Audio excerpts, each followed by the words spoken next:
Buenas noches, sean todos bienvenidos a FETV Diario, una manera diferente de mantenerse informado para este martes 15 de octubre. Les saluda Daluz Anjur en compañía de Daniel Amado. Buenas noches a Daluz. Buenas noches amigos televidentes y radio escucha por la frecuencia 94.1 FM de Radio Hogar.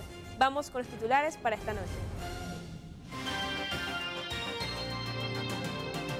En esta emisión de FETV Diario, Comisión de Infraestructura presenta informe de 65 preguntas y respuestas realizada a la autoridad del Canal de Panamá. Convenenal rechaza elevar la caja del Seguro Social a rango constitucional. Defensoría de los Universitarios muestran su apoyo al ex defensor del pueblo. En Notas del Mundo, preocupación global debido a las tensiones comerciales que han debilitado la economía mundial. Expertos siguen participando en el Sínodo para la Amazonía en el Vaticano. Los detalles de estas y otras informaciones a continuación. Iniciamos. Estudiantes de la Universidad de Panamá rechazan decisión tomada por la Asamblea Nacional de la destitución del Defensor del Pueblo. La Defensoría de los Estudiantes de la Universidad de Panamá ha brindado su apoyo este martes al ex defensor del pueblo Alfredo Castillero Hoyos. Esto luego que la semana pasada la Asamblea Nacional lo removiera del cargo por supuesta negligencia notoria y falta de solvencia moral. Le correspondía entonces a la Procuraduría de la Nación investigarlo y si había méritos a la Corte Suprema juzgarlo. La forma en que ha sido separado el defensor del pueblo demuestra una vez más la aguda crisis que vive el país. El dirigente estudiantil Rodrigo Cruz indicó que la Asamblea Nacional no tiene la moral suficiente para hacer este tipo de actuaciones. No sé qué moral tienen ellos para separar del cargo al defensor del pueblo cuando dentro de su fila hay un diputado que está siendo acusado por abuso sexual a menores de edad. O sea, no entendemos nosotros desde nuestro punto de vista de estudiantes de Derecho cómo es posible que la Asamblea Nacional, como ya se dijo, no es un ente jurídico, sino que solamente investiga los hechos administrativos, separa del cargo a un defensor del pueblo por un tema legal. Entonces, creemos que se debe respetar el debido proceso de todas las autoridades y aquí también exigir, en este caso, exigir también la separación del cargo del señor diputado Arquesio. La Defensoría de los Universitarios destacaron que el proceso contra Castillero Hoyos tiene matices políticos y consideran que la Asamblea Nacional no era el lugar en donde se tenía que dirimir las supuestas acusaciones contra el ex defensor del pueblo. Tenemos que hacer un llamado a la sociedad panameña. Si así separan a un defensor del pueblo que está llamado por Constitución a protegernos y a defender nuestros derechos, ¿qué le ocurre a un ciudadano particular, a los mortales de este país? Pero además queremos hacer la observación. Lamentablemente, las autoridades de este país no respetan la Constitución y no conocen a fondo lo que significa Defensoría del Pueblo. En este sentido, la Defensoría de los Universitarios, por medio de un comunicado, mencionan que es preocupante que el ex defensor del pueblo tenga que recurrir a instancias internacionales a exponer las actuaciones legislativas y judiciales de la República de Panamá. Con imágenes de Elvis Pineda, Ramsés Betancourt, FETV Diario. Comisión Médica Negociadora Nacional rechaza rotundamente elevar a la Caja del Seguro Social a rango constitucional. Después de que el director de la Caja del Seguro Social, Enrique Lau Cortés, solicitara este viernes elevar la institución de salud a rango constitucional, han surgido distintas reacciones. Hemos pedido al director que es importante que ese documento se analice, que ese documento podamos nosotros pues tener acceso. Pensamos inicialmente que riñe un poco con el decreto Ejecutivo 290 que habla sobre la coordinación efectiva del Ministerio de Salud y la Caja de Seguro Social. Pensamos que puede haber una línea apropiada, adecuada, ¿verdad?, para esta iniciativa Sin embargo, creemos que debe ser sometida todavía a un escrutinio y a un análisis sobre las repercusiones que va a tener en materia de coordinación efectiva esta iniciativa del director general. El presidente de la República, Laurentino Cortizo, también expresó su opinión al respecto.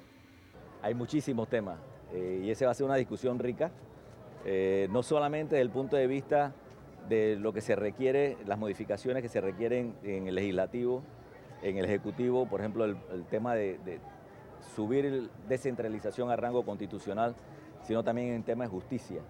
Y otros temas, porque en la información que me dieron los diputados, que me reuní con ellos la semana pasada en la presidencia, hay temas vinculados a educación, temas vinculados al sector agropecuario.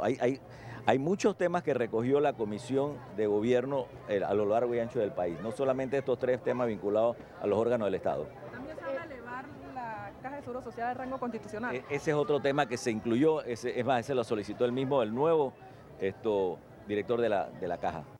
La Comisión de Gobierno de la Asamblea Nacional culminó este viernes, 11 de octubre de 2019, la fase de consultas ciudadanas sobre las reformas constitucionales con cámara de Uriel Arce, Milady Madrid, FTV Diario. Julio Osorio, secretario general de la Comisión Médica Negociadora Nacional, se refiere a la mala praxis en Panamá y menciona que es un flagelo que debe acabar por el bien de la salud de los ciudadanos. Efectivamente, nosotros hicimos un foro en esta misma Asamblea de Diputados con la Comisión de Salud, Trabajo y Bienestar Social hace un año, en noviembre del 2018, y ahí se demostró en un foro que dio el diagnóstico de todas las causas de mala praxis, que no solamente y en la minoría de los casos es por desidia de los funcionarios del sector salud, sino por toda una serie de condiciones adversas que existen en el sistema sanitario, falta de financiamiento, falta de insumos, falta de recursos, falta de medicamentos, etcétera, etcétera, que definitivamente van a condicionar malos resultados que la población puede interpretar como mala praxis en algunos casos. Nosotros consideramos que todas esas cosas tienen que ser arregladas. El doctor Domingo Moreno, miembro del Comenenal, se refirió a la falta de insumos y los recortes presupuestarios a los hospitales que no permiten brindar un mejor servicio a los pacientes en Panamá.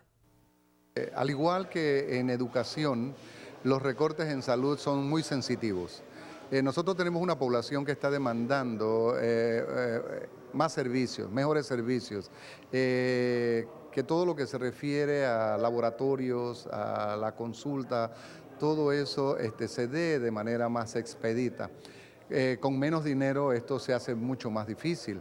La adquisición de medicamentos, la adquisición de insumos médico-quirúrgicos, de tecnología. Entonces va a depender mucho sobre la estrategia y sobre todo la iniciativa que tengan las autoridades que administran la salud para que con menos dinero precisamente hacerle frente a la demanda de servicios y de atención que necesita la población. Comisión de Infraestructura da a conocer las 65 respuestas del cuestionario realizado a la autoridad del Canal de Panamá. Entre su respuesta está que el ex administrador negó que exista irregularidades en investigación de gerentes involucrados en venta de posiciones permanentes. De rumores que nosotros sabíamos, pero que ya ha sido plasmado a través de un cuestionario en blanco y negro, de un documento que tenemos donde pagaron en abogados externos más de 15 millones de dólares, según lo que estamos viendo, que hubieron reparaciones que se tuvieron que hacer a remolcadores por la suma que ya ustedes escucharon, empresas de publicidad, en solamente una empresa le pagaron 2 millones de dólares, a pesar de que ellos tienen un departamento de relaciones públicas. Ustedes se dan cuenta aquí realmente cómo se va mucho del dinero dentro de lo que está la ACPI. El presidente de la República anunció cambios al sistema penal acusatorio. Hay quienes indican que el problema de este sistema es la falta de capacitaciones. Más que modificar el sistema, tenemos que preguntarnos precisamente si aportándole al sistema los recursos necesarios pudiésemos resolver esas falencias a las cuales estamos haciendo llamados de atención. Porque definitivamente nada vamos a lograr si nosotros estamos, como que dicen, parchando el sistema penal acusatorio y no estamos aportándole las herramientas para que pueda tener una operación como corresponde. En su opinión, ¿qué cambios debe hacerse dentro del sistema penal acusatorio en este tiempo que tiene actualmente? Fíjate que más que nada es un tema de capacitación, es un tema donde nosotros requerimos formalmente que cada uno, fiscales, abogados, jueces, nos pongamos en la misma sintonía. Sobre todo, ¿por qué? Porque estamos hablando de que sí hay una sensación de impunidad por parte de la población, pero esta sensación de impunidad que se da ante la población usualmente es por desconocimiento del sistema, por una mala aplicación de la ley, porque, por ejemplo, nuestros operadores de justicia o los entes de investigación no saben manejar la investigación propiamente.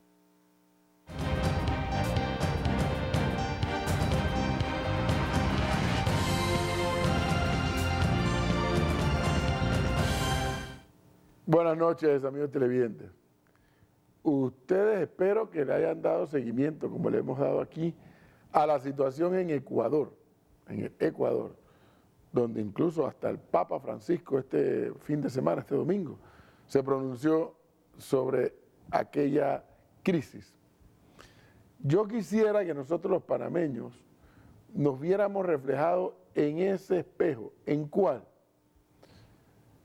El hecho que el presidente del Ecuador decidió mediante un decreto eliminar los subsidios, particularmente el de la gasolina. Y eso hizo que al eliminar el subsidio, el precio de la gasolina, y asumo que de los derivados del petróleo, se dispararon hacia arriba, naturalmente. Y la gasolina, el galón o el litro, no sé cómo operan allá, se elevó a no sé cuántas veces el valor que estaba con el subsidio. Yo no es que estoy en contra de los subsidios per se.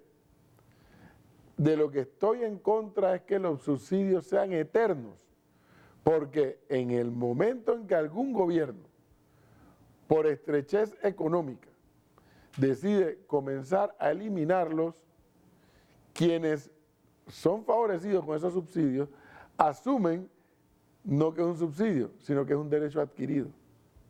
Y van a salir a la calle a pelear por ellos. Y es allí el error. Se crean los subsidios, podemos ir de Panamá, tanque de gas, pasaje del metro, pasaje del bus, la beca universal, 100 para los 70, y siga sumando. Bueno, siga sumando, ¿sabe por cuánto vamos? Vamos por 1.200 millones de dólares en subsidios en este país. 1.200 millones de dólares en subsidios. Dentro de poco nos vamos a comer prácticamente en subsidios lo que nos da el Canal de Panamá, al ritmo que vamos. Pero con un agravante, pasan y pasan y pasan los gobiernos cada 5 años y ninguno dice, mira, el subsidio tal termina en tal año, o el subsidio tal va a pasar a tanto menos. Sí, porque por ejemplo, yo le comenté a ustedes en una ocasión, si el pasaje del metro subiera de 35 a 50 centavos, es decir, 15 centavos más, me dijo el exministro de Economía y Finanzas, Dulcidio de la Guardia, que de salida serían 20 millones de dólares menos en subsidios. Y sigue siendo un pasaje bajo, objetivamente bajo. El tanquecito de gas, que debería costar, entiendo, como 13 o 15 o 18 dólares, no me acuerdo cuánto me dijeron la última vez, pero está subsidiado. Pero ustedes y yo sabemos que hay una cantidad de gente inescrupulosa que tienen los recursos para comprar tanque de gas grande que no está subsidiado y compran el tanquecito, porque la filosofía del tanquecito de gas subsidiado es para las familias de menos recursos. Pero hay gente inescrupulosa que los compran para su casa. O hay gente inescrupulosa que los compran para su negocio, como lo vi yo en una lavandería. O para restaurantes. Entonces, ahí hay una distorsión. Cuidado. Cuidado porque, como dice el Evangelio, hay un periodo de 7 vacas flacas y 7 vacas gordas. Estamos en el periodo de las vacas adelgazando, pues las gordas ya pasaron. están adelgazando, no hemos llegado a las vacas flacas, pero ¿y el día que lleguemos qué vamos a hacer? ¿Nos vamos a tirar a la calle también como los ecuatorianos? O como un sector de la población ecuatoriana, a reclamar que nos mantengan esos subsidios a pesar de que no haya plata para mantenerlos. Mirémonos en ese espejo.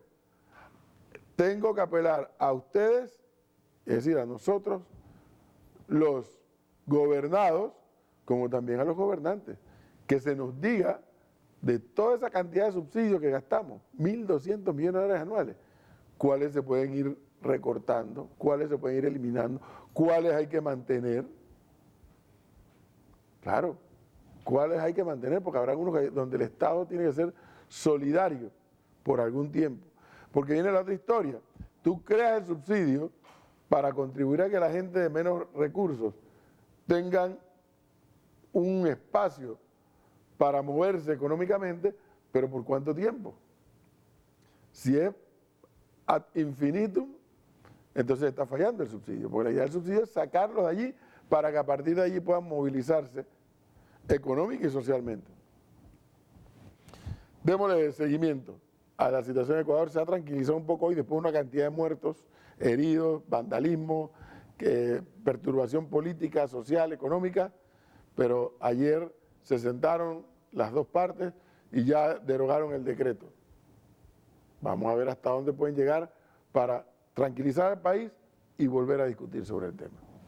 Continuamos con más información en el segundo bloque con otro tema de interés. Gracias, profesor Cabrera, por este primer análisis. Vamos a conocer lo que hace noticia en el mundo.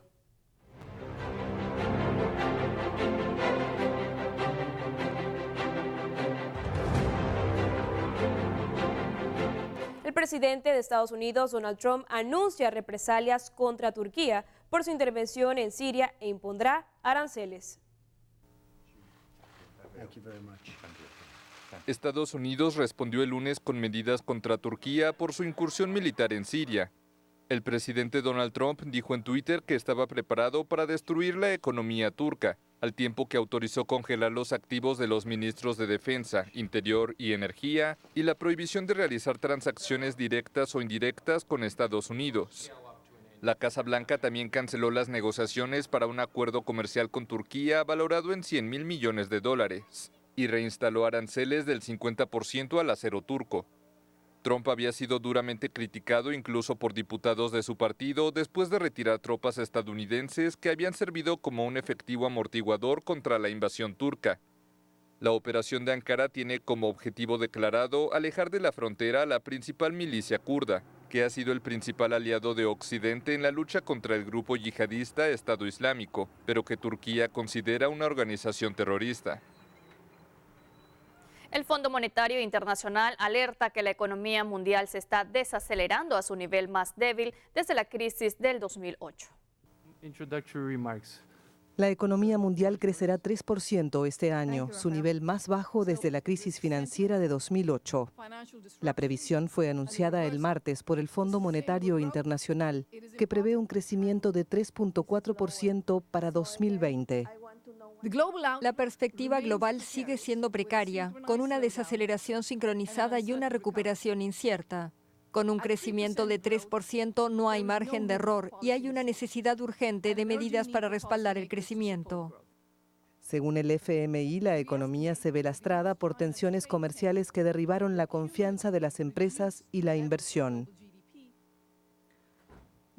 La debilidad del crecimiento está impulsada por un fuerte deterioro en la manufactura y el comercio mundiales, con aranceles más altos y una incertidumbre prolongada en la política comercial, afectando la inversión y la demanda de bienes de capital. En este contexto, el FMI recortó sus previsiones para el crecimiento de América Latina a 0.2% para 2019 y 1.8% para 2020. El fondo atribuyó este recorte a la desaceleración en Brasil y México, la profundización de la crisis en Argentina y el ahondamiento del colapso de Venezuela. En el caso de Argentina, el organismo prevé que la actual recesión se prolongue hasta 2020 y que la inflación se mantenga en torno a 50% este año y el próximo. Para Venezuela, el FMI proyecta que la crisis siga, con una contracción de la economía de 35% en 2019 y 10% en 2020.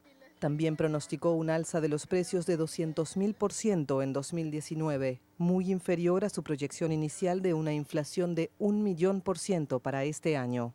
Según el fondo, Chile, Colombia y Perú mantendrán un crecimiento por encima del promedio de la región. En más información, un informe de UNICEF asegura que 1 de cada 3 niños menor de 5 años está desnutrido o sufre sobrepeso, lo que puede acarrear problemas durante toda su vida. 1 de cada 3 niños menores de 5 años en el mundo está desnutrido o sufre sobrepeso. Así lo advirtió el martes UNICEF en el mayor informe sobre este asunto publicado en 20 años. La desnutrición sigue siendo el principal problema al afectar a los pequeños 4 veces más que el sobrepeso.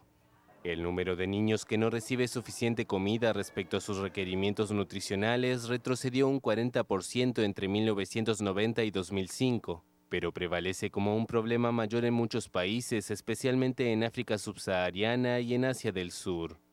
UNICEF señala además que unos 340 millones de niños sufren un hambre escondida, puesto que reciben el número de calorías suficientes, pero carecen de minerales y vitaminas indispensables para su desarrollo, como hierro, yodo, vitamina A y C, debido sobre todo a una falta de frutas y verduras y de productos de origen animal. Estas carencias pueden tener consecuencias físicas severas como un sistema inmunitario deficiente, problemas de vista o de audición, y también intelectuales. Ante esta situación, el organismo insta a los gobiernos a promover los alimentos necesarios para una dieta equilibrada y a actuar para que sean accesibles económicamente. Y desde este martes 15 de octubre en Ecuador, los precios de combustible y tarifas de transporte vuelven a la normalidad. La calma volvió a Ecuador el lunes tras un acuerdo del gobierno y el movimiento indígena que puso fin a 12 días de protestas que rechazaban medidas de austeridad. Quito se volvió escenario de violentas protestas por la eliminación de subsidios a combustibles, que el gobierno había pactado con el Fondo Monetario Internacional a cambio de créditos por $4.200 millones. Ha costado vida, no importa, ha costado sacrificio, no importa, hemos estado llorando con gases lacrimógenas, ha estado perdigones, pero aquí hemos estado y esta lucha comienza. Nosotros vamos a estar reclamando siempre cuando hay necesidad de nuestros derechos. La Defensoría del Pueblo contabilizó 8 muertos en las protestas y más de 1.400 heridos. Las pérdidas fueron estimadas en al menos $1.500 millones según el comité empresarial. Los alrededores de la Asamblea Nacional y de la Casa Presidencial fueron campo de duras batallas. El presidente Lenín Moreno decretó el estado de excepción y tuvo que trasladar la sede del gobierno a Guayaquil.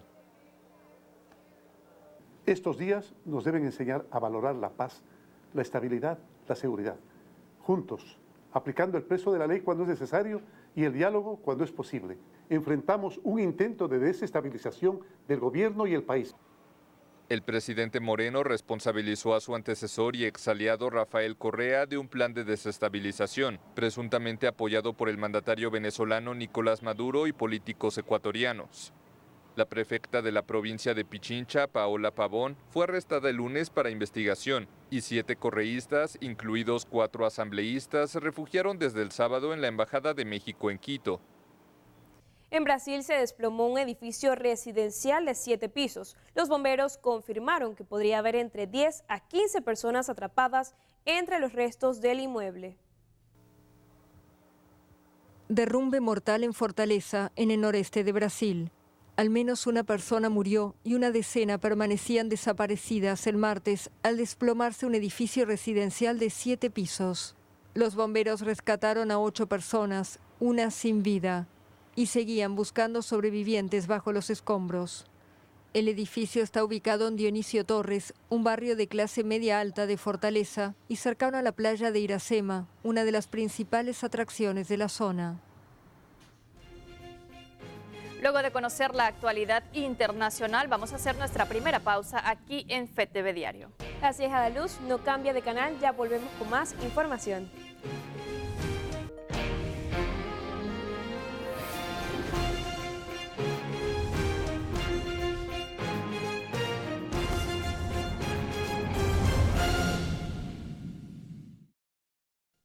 Amigos televidentes y radioescuchas, estamos de vuelta con FTV Diario, una manera diferente de mantenerse informado. Vamos a conocer las notas eclesiales.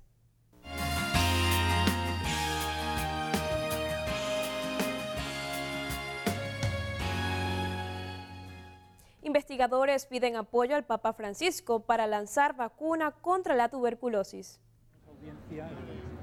Durante una audiencia general, el investigador español Carlos Martín Montañés dio al Papa una buena noticia. Después de 30 años de investigación, podrían haber dado con una vacuna eficaz para acabar con la enfermedad que más vidas se lleva por delante, la tuberculosis.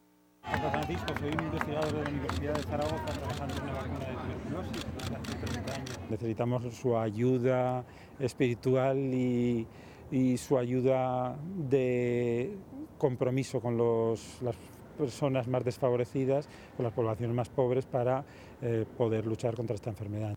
La tuberculosis es la enfermedad infecciosa más grave que existe y la segunda causa de muerte en todo el mundo. De los 10 millones de personas que la padecieron en 2017, fallecieron 1.600.000. La ONU se ha propuesto controlarla en el año 2030.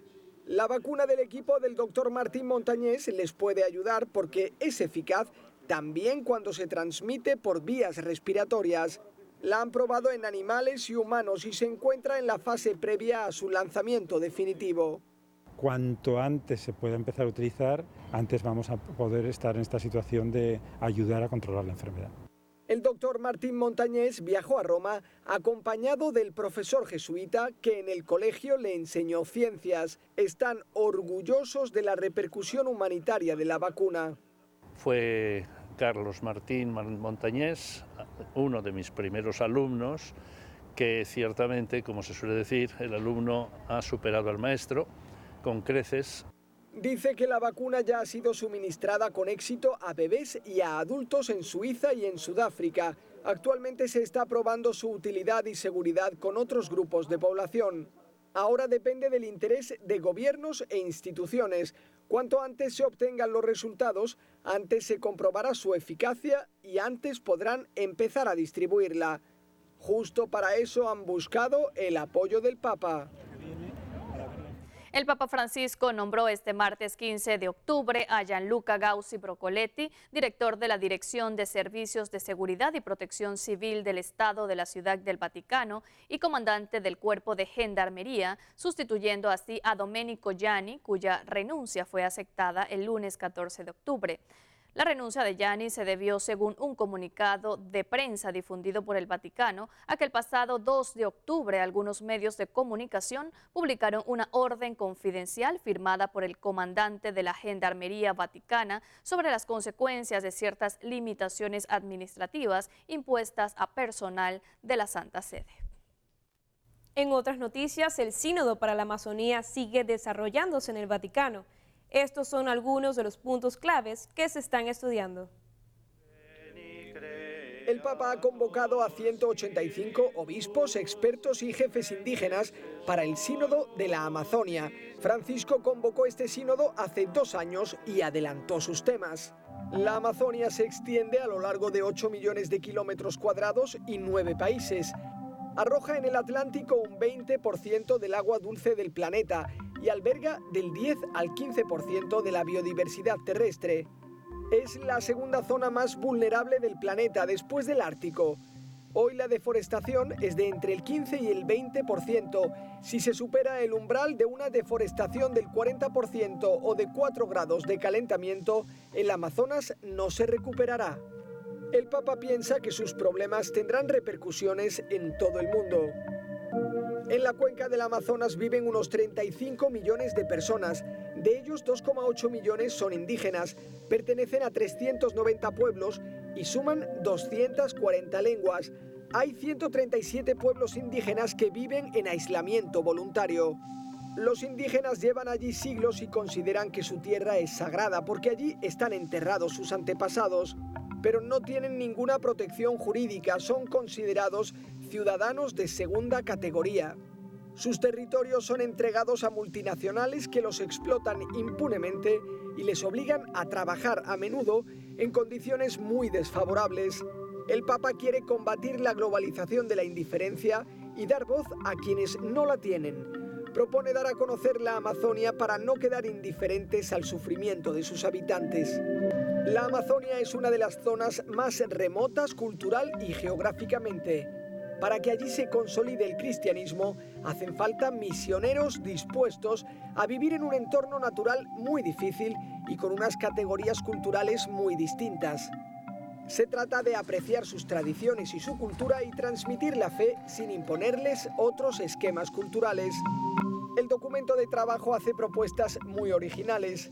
Pide que el gobierno de las comunidades cristianas sea rotatorio y no esté en manos solo de obispos y sacerdotes. De este modo también religiosos o laicos, hombres o mujeres, podrían guiar las comunidades. El documento de trabajo pide a los obispos que recuperen el espíritu de las primeras comunidades cristianas que respondían a sus necesidades, creando los ministerios oportunos. En concreto, estudiar, si es posible, la ordenación sacerdotal de personas ancianas, preferentemente indígenas, respetadas y aceptadas por su comunidad, aunque tengan ya una familia constituida y estable, con la finalidad de asegurar los sacramentos que acompañen y sostengan la vida cristiana. También identificar qué ministerio oficial puede ser conferido a la mujer por su papel central en la Iglesia amazónica. Se trata de mayor presencia en la formación de los otros cristianos y que sean consultadas y participen en la toma de decisiones. En paralelo, el sínodo analizará otras zonas con características similares al Amazonas, como la cuenca del río Congo y áreas remotas de India, en las que la evangelización sí que ha tenido éxito a pesar de las dificultades. Al final de las reuniones, los organizadores elaborarán un documento con propuestas. El 26 de octubre las votarán una a una y las entregarán al Papa, que decidirá si aplicarlas o no. Y de parte de todo el equipo de FETV Diario, queremos enviarle un fuerte abrazo y nuestras condolencias al padre Rafael Siu. El día de hoy se dio cristiana sepultura a su madre, la señora Teresa Nieto. Paz a su alma.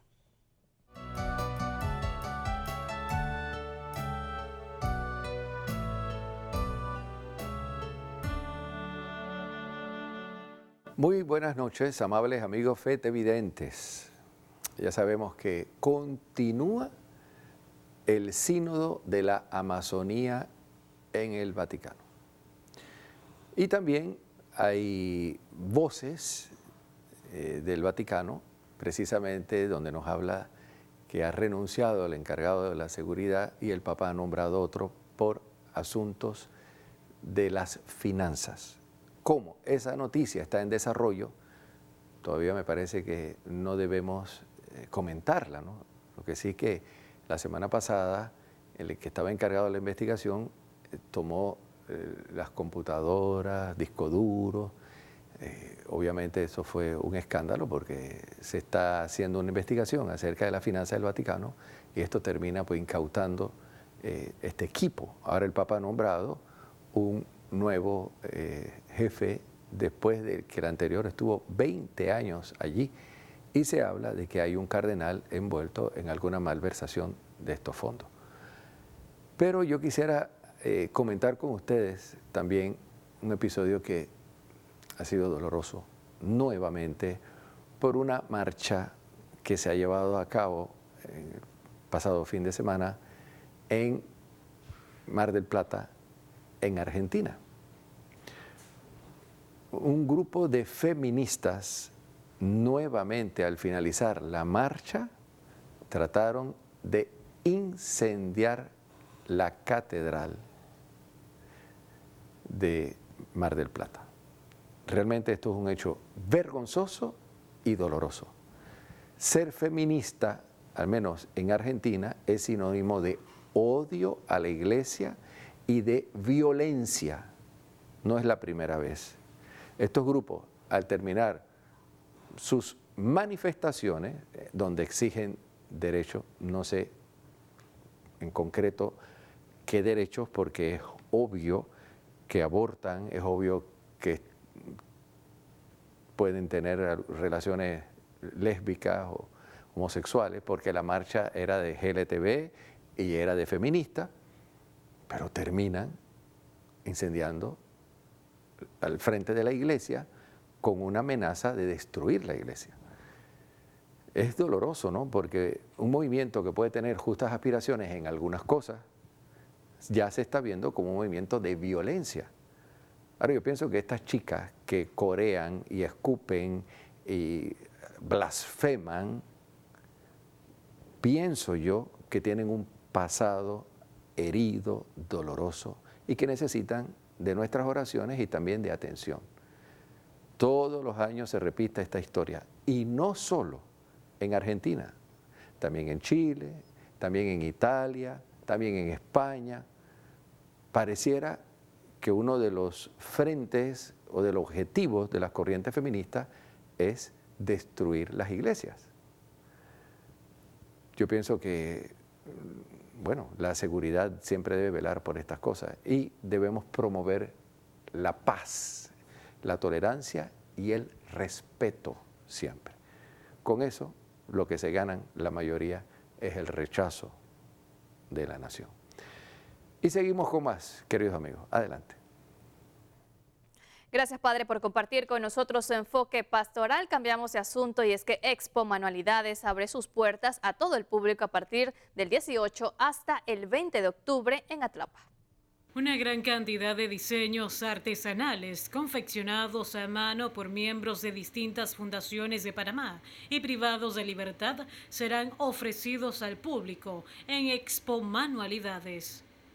Presentar nuevamente por 26 años consecutivos la Feria Expo Manualidades, una feria dedicada al artesano nacional e internacional que con mucho esfuerzo realiza cada pieza con sus manos y muchos de ellos es un sustento para sus hogares.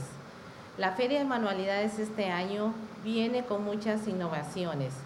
Vamos a tener la presencia de 98 expositores artesanos nacionales e internacionales provenientes no solamente de Panamá, en el interior de Panamá, sino también tendremos expositores de Cuba, El Salvador, Guatemala, tenemos también de España, Costa Rica, estarán presentes llegando un día antes de la feria. La feria contará con la presencia de aproximadamente 98 expositores nacionales e internacionales, además de 60 grupos folclóricos y otras actividades para grandes y pequeños.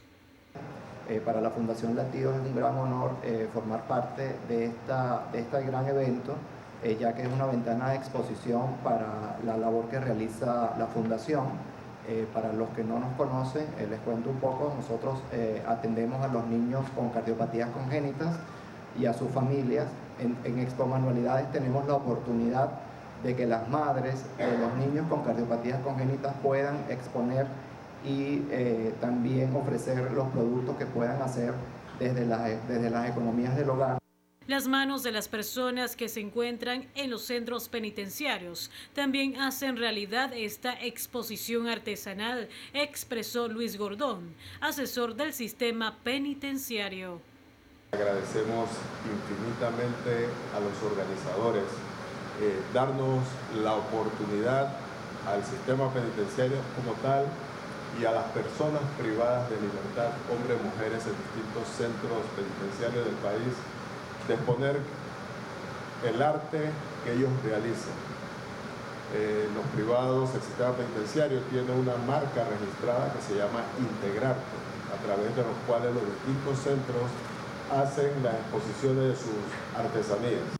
Expo Manualidades abrirá sus puertas al público a partir del 18 al 20 de octubre. Con cámara de Oriel Arcia, Milady Madrid, FTV Diario. Y con esta información nos vamos a nuestra segunda pausa comercial aquí en FTV Diario. Al volver el profesor Edwin Cabrera con el segundo análisis para esta noche. Así es, Daniela, y también Alejandro Rodríguez con todos los detalles del partido de nuestra Sele esta noche, en estos momentos contra la selección de México. Ya volvemos.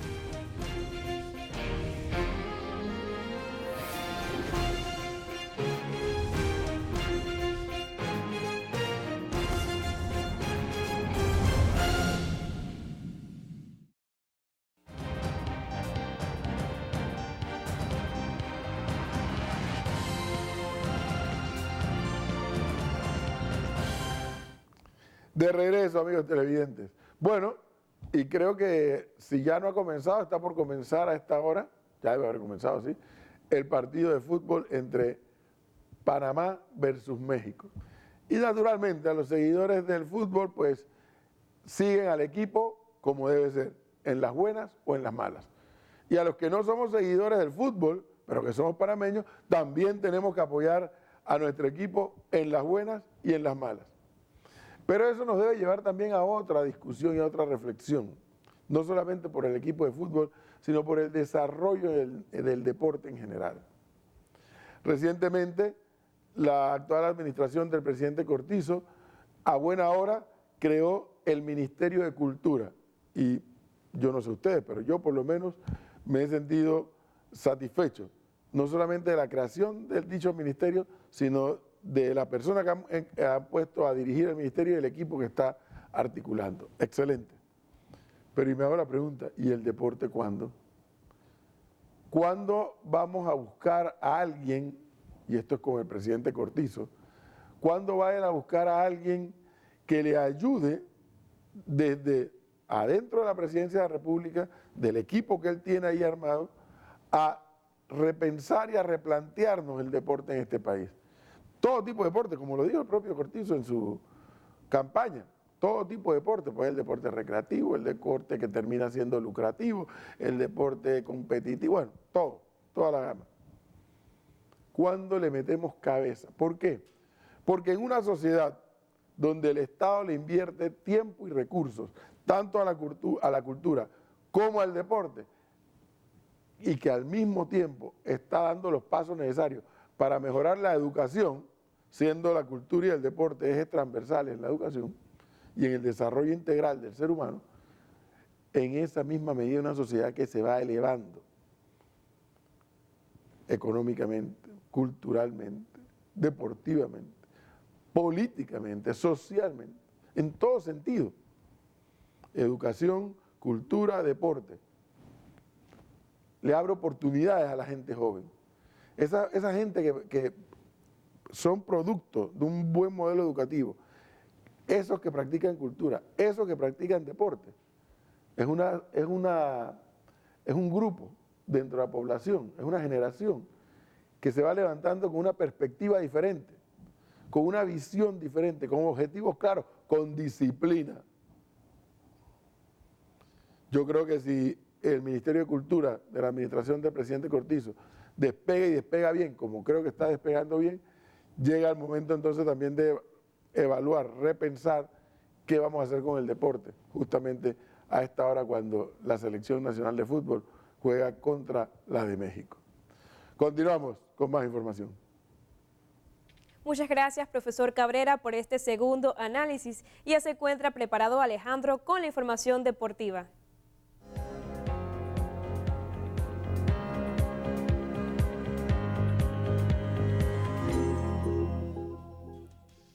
Bien, gracias Daniela, buenas noches. Información deportiva para esta noche. En momentos 0-0 entre Panamá y México. Mientras vemos imágenes de lo que fue el reconocimiento de cancha el día de ayer, sigue 0-0 de momento el partido. En el estadio, celebraron en el Estadio Azteca cerca del minuto 17, 0-0 entre Panamá y México. Hay que decir que Panamá juega con Luis Mejía en el arco, línea de 4 en el fondo con Francisco Palacios, Román Torres que regresa a la selección, Fidel Escobar y Asmar Ariano como lateral izquierdo, 5 jugadores en el mediocampo con Alberto Carrasquilla, Rolando Botello, Aníbal Godoy, Edgar Joel Bárcenas y José Luis Rodríguez, y en punta el único jugador, ahí lo veníamos en pantalla, a Gabriel Torres. Ese es el 11 con el que está el equipo panameño, que necesita ganar sí o sí. Hace un par de minutos nada más finalizó el partido entre Canadá y Estados Unidos por su respectivo grupo en esta Liga de Naciones y venció el equipo de Canadá 2-0 a la selección de Estados Unidos. Por ende, Canadá suma esos 18 puntos que le suman en el ranking FIFA y al día de hoy Canadá está siendo ese sexto equipo que se estaría metiendo en el hexagonal final que iniciaría el próximo año, oficialmente lo que sería la eliminatoria rumbo a Qatar 2022, así que sigue 0-0 de momento el partido entre Panamá y la selección de México. Daniela Laduz, es lo que tenemos en información deportiva para hoy. Muchas gracias Alejandro por esta información, los mejores deseos para nuestra selección de Panamá. Bueno, hemos llegado a la parte final de su noticiero FETV Diario. Gracias por su sintonía. Que tenga usted excelente noche y bueno, mañana Alejandro nos tendrá los detalles de todo lo que sucedió en ese partido. Buenas noches.